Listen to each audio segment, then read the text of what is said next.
बिस्मिल्लाहिर्रहमानिर्रहीम। कैसे हैं स्टूडेंट? उम्मीद करते हैं सब लोग ठीक होंगे। आज का जो हमारे पास टॉपिक है वो है first year chapter number 6 exercise at 6.10, जिसमें हमें कहा गया find the ninth terms of the harmonic sequence या हार्मोनिक प्रोग्रेशन भी सीख पाते हैं, जिसमें टर्म दी गई है -1 और 5, -1 और 3, -1। जो गिवन डाटा उसके हिसाब से पहले तो हम ये सीक्वेंस लिखेंगे जो हार्मोनिक प्रोग्रेशन यानी कि हार्मोनिक सीक्वेंस दी गई है। हार्मोनिक प्रोग्रेशन को सॉल्व करने के सबसे आसान मेथड होता है कि आप हार्मोनिक प्रोग्रेशन को कन्वर्ट करें अरिथमेटिक प्रोग्रेशन में, और अरिथमेटिक प्रोग्रेशन की मेथड से आपने सवाल को हल करना है। अरिथमेटिक प्रोग्रेशन में इसको कन्वर्ट करने के लिए आप लोग क्या करेंगे कि जो हार्मोनिक सीक्वेंस दी जाएगी उसकी टर्म्स को आप उलट कर देंगे। मतलब ये -1 और 5 है, 5, -1 और 3, 3, -1 की जगह 1। जैसे आप इसको रेसिप्रोकल करेंगे हार्मोनिक प्रोग्रेशन से ये अरिथमेटिक प्रोग्रेशन में कन्वर्ट हो जाएगी। अरिथमेटिक प्रोग्रेशन में जैसे कन्वर्ट होती है तो पहले टर्म को A1 थे, दूसरी टर्म में से अगर पहली टर्म्स को माइनस कर दिया जाए तो कॉमन डिफरेंस मिलता है, जिससे वैल्यूज आती है 2। क्योंकि सवाल के हिसाब से हमें नामी टर्म मालूम करनी है, वो भी हार्मोनिक प्रोग्रेशन की, तो पहले हम अरिथमेटिक प्रोग्रेशन से 9th टर्म मालूम कर लेंगे, फिर उसके बाद उसको हार्मोनिक प्रोग्रेशन में कन्वर्ट कर देंगे। अरिथमेटिक प्रोग्रेशन के हिसाब से जो हमारे पास nth टर्म का फार्मूला होता है an = a1 + n-1d। n की जगह अगर 9 पुट कर दें तो 9th टर्म बन जाएगी a1 + 9-1 यानी कि 8d। a1 की वैल्यू -5 है, d की वैल्यू 2 है, मल्टीप्लाई करेंगे, सिंप्लीफाई करेंगे, यह जगह 11। ये जो टर्म्स है 9th वो है अरिथमेटिक प्रोग्रेशन की, हम इसको उलट कर देंगे, वो हार्मोनिक प्रोग्रेशन में कन्वर्ट हो जाएगी। इस तरह आप इन क्वेश्चंस को सॉल्व कर सकते हैं। नेक्स्ट क्वेश्चन की तरफ चलते हैं। अच्छा, नेक्स्ट क्वेश्चन जो है उसमें कहा गया है find insert 5 harmonic means between 1/4 and 1/24। वो यहाँ जितने भी आपको अरिथमेटिक मीन हार्मोनिक मीन्स कहता है, 5 का है, 4 कहता है, 3 कहता है, या 6 कहता है, या 7 कहता है, जितने भी है उन हार्मोनिक मीन्स को आप H1 से रिप्रेजेंट करेंगे। हार्मोनिक मीन्स को वैसे HM लिखते हैं, सिंपल H भी लिखा जाता है। जितने हार्मोनिक मीन्स हैं उतने नाम H1, H2, H3, H4, H5, ये 6 तक वैसे लिख दिए। 1, 2, 3, 4, 5, 5 तक मालूम करनी हार्मोनिक मीन्स है हमारे पास। किसके दरमियान 1/4 और 1/24। इनको हम अरेंजमेंट करेंगे। इसमें कहता है कि ये जो 5 हार्मोनिक मीन्स हैं ये 1/4 1/24 के दरमियान में, इसलिए पहली वैल्यू ये लिखेंगे, आखिरी वैल्यू को ये लिखेंगे, दरमियान में यही 5 जो हैं हार्मोनिक मीन्स लिख देंगे, और ये हमारे पास बन जाएगी हार्मोनिक प्रोग्रेशन। हार्मोनिक प्रोग्रेशन को हल करने के लिए अभी हमने जो क्वेश्चन किया था उसमें मैंने बताया था कि आप इसको क्या करेंगे, उलट कर देंगे टर्म्स को। 1/4 है तो 4, 1/H1, 1/H2, 1/H3, 1/H4, 1/H5, और 1/24 को 24 लिखकर हम कह देंगे ये अरिथमेटिक प्रोग्रेशन में कन्वर्ट होगी। अरिथमेटिक प्रोग्रेशन में जो पहली टर्म्स होती है उसे A1 कहते हैं, लास्ट टर्म को nth टर्म भी कहते हैं। अगर हम टर्म्स गिने 1, 2, 3, 4, 5, 6, 7 होती हैं, तो ये 7th टर्म यानी कि nth टर्म जो है हमारे पास 24 है। इसमें जो टर्म्स की तादाद है वो 7 है। हमने जो अरिथमेटिक प्रोग्रेशन का फार्मूला पढ़ा है उसके हिसाब से जो फार्मूला बनता है वो ये है an =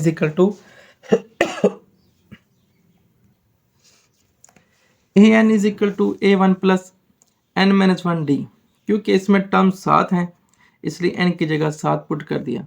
a1 की वैल्यू 4 है, d की वैल्यू हमारे पास पता नहीं है, वो वैसे रहने देंगे। 4 यहाँ के 24 में से माइनस होगा, बाकी बचेगा 26 है, 6 यहाँ की डिवाइड हो जाएगा, ये जवाब आ जाएगा 10/3d। d की वैल्यू आ गई। अरिथमेटिक प्रोग्रेशन में ये पहली टर्म्स है, ये दूसरी, ये तीसरी, ये चौथी, ये पांचवी, ये छठी और सातवीं। अगर हम दूसरी टर्म्स के लिहाज से देखें तो उसके लिए लिखते हैं a1 + d। अरिथमेटिक प्रोग्रेशन में पहले टर्म में डिफरेंस ऐड करते हैं, तो a1 की वैल्यू जो है 4, 10/3 जमा करेंगे 22/3। 1/H2 यानी कि तीसरी टर्म बनती है a1 + 2d। 4 + 20/3 ऐड करेंगे 32/3। 3।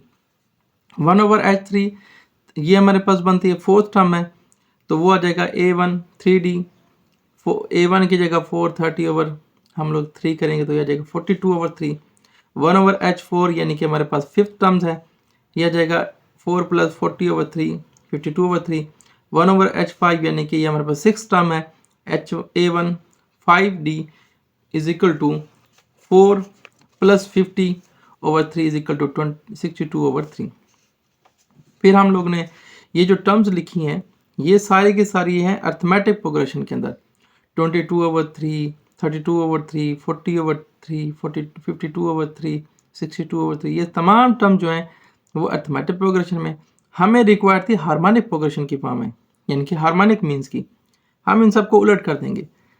ये 22 की जगह आ जाएगा 3/22 3/32 3/42 3/52 3/62। तो ये हमारे पास जो है उसकी फॉर्मेशन बनेगी। नेक्स्ट क्वेश्चन की तरफ चलते हैं। अच्छा, नेक्स्ट क्वेश्चन में हमें कहा गया if the fifth term and the tenth terms of the harmonic progression are 1/3 and 5/21 respectively find its fifth 14 terms. 7 terms 10 terms और 14 टर्म हमें मालूम करनी। ये सारे के सारा डाटा दिया गया हार्मोनिक प्रोग्रेशन के अंदर। हम इनको उलट कर देंगे। टर्म्स के नेम को आपने चेंज नहीं करना, सिर्फ टर्म को उलट कर देना। 1/3 की जगह 3, 5/21 की जगह 21/5 a14। जैसे इनको करेंगे ये अर्थमेटिक प्रोग्रेशन में तब्दील हो जाएंगे। अर्थमेटिक प्रोग्रेशन के हमारे पास फार्मूले होते हैं an is equal to a1 n - d।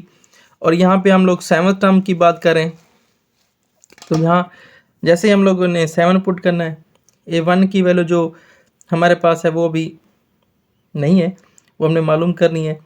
6d वैसे ये एक इक्वेशन बन जाएगी। इसी तरह अगर हम दूसरा जिक्र देखें तो वो है a10 का 21/5। तो हम लोग an की जगह दोबारा पुट कर देंगे वैल्यूज़ को 10 को, तो ये बन जाएगा a10 is equal to a1 + 9d। a10 की जगह 21/5, 5 को दोनों साइड पे मल्टीप्लाई कर देंगे और a1 की जगह हम लोग इक्वेशन ये वैल्यू निकाली हुई 3 - 6d वो पुट कर देंगे बाय द इक्वेशन 1। फिर हम इनको मल्टीप्लाई करके सिंप्लीफाई करेंगे जिससे d की वैल्यू निकलेगी हमारे पास सिंप्लीफाई करने के बाद at the end of calculation 21 - 15 is equal to 15d।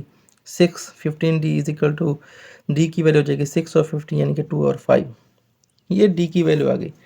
हमारे पास d की वैल्यू आने से फ़ायदा ये होता है कि हम लोग a1 की वैल्यू निकाल सकते हैं। अगर यही d की वैल्यू अगर हम इक्वेशन 1 में पुट कर दें तो a1 जो होगा 3 - 6 × 2/3। सिंप्लीफाई करने के बाद a की वैल्यू जो बनती है वो होती है 3 और 5। हमें 14 टर्म मालूम करनी है। 14 टर्म के लिए हमारे पास होता है a1 + 13d 3 और 5 + 26/5। इनको सिंप्लीफाई करेंगे 29/5 और a14 जो है वो हमारे पास अर्थमेटिक प्रोग्रेशन की फॉर्म में 29/5। अगर इसको उलट कर देंगे जिससे उसका जवाब बन जाएगा 5 और 29 in the form of the harmonic progression. अच्छा, पिछले क्वेश्चन की तरह एक और क्वेश्चन है जिसमें कहा कि if the first term of the harmonic progression -1/3 and the fifth term is 1/5 find the ninth terms. यानी कि पहली टर्म भी दी गई है फर्स्ट टर्म्स -1/3, फिफ्थ टर्म के 1/5 और नाइन्थ टर्म हमने मालूम करनी है। ये डाटा सारा दिया गया हार्मोनिक प्रोग्रेशन, हम इसको उलट कर देंगे यानी कि a1 is equal to -3, a5 is equal to 5, a9 is equal to हमने मालूम करना है। ये सारा डाटा चला जाएगा अर्थमेटिक प्रोग्रेशन के अंदर। अर्थमेटिक प्रोग्रेशन के लिए nth का फार्मूला होता है a_nth is equal to a1 n - 1 और d। a5 is equal to a1 plus हमारे पास हो जाएगा a1 + 4d और a5 की वैल्यू हमारे पास 5 है, a1 की वैल्यू -3 है। पुट करने पर d की वैल्यू निकलती है 2। यही d की वैल्यू a9 के फार्मूले में यानी कि a9 जब होगा a1 + ad, a1 की जगह -3, d की जगह 2 पुट करेंगे, सिंप्लीफाई करेंगे a9 13 in form of arithmetic progression. हम इसको उलट कर देंगे, वो आ जाएगा हार्मोनिक प्रोग्रेशन के अंदर। नेक्स्ट क्वेश्चन की तरफ चलते हैं।